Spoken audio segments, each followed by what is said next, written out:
ஆயிரம் கோடிகள் செல்வம் அது யாருக்கு இங்கே வேண்டும் அரைநொடி என்றால் கூட இந்த ஆனந்தம் ஒன்றே போதும் பூவே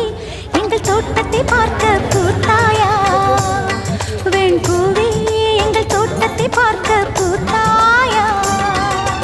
மல்லிகை பூவே தாயா பொன் மாலை எங்கள் தோட்டத்தை பார்க்க பூத்தாயா இப்ப கொடுத்தல காட் பாக்ஸ் பட்டை கொடுத்துட்டு இந்த மாதிரி ஒரு கட்டினா அவர் அந்த கொண்டு வரலாம்